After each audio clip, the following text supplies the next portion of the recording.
ఎప్పుడైనా ఆకాశం వైపు చూసి మీకు మంత్రముగ్ధులయ్యే అనుభవం కలిగిందా? చీకటిలో తారలు మెరవడం ఒకటి, కానీ చంద్రుడు ఎర్రటి వర్ణంలో మెరిసిపోవడం ఇంకోటి. దాన్ని మనం బ్లడ్ మూన్ అంటాం.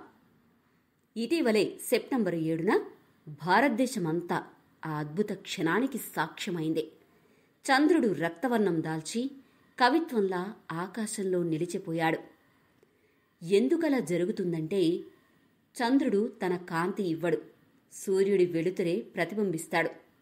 కాని భూమి మధ్యలో నిలబడినప్పుడు సూర్యకాంతి చంద్రుడికి చేరదు. అప్పుడు భూమి వాతావరణంలోంచి వచ్చే ఎరుపు కిరణాలు మాత్రమే చంద్రుణ్ణి తాకుతాయి. అందుకే చంద్రుడు ఒక రక్తవర్ణ వస్త్రంలా మారిపోతాడు.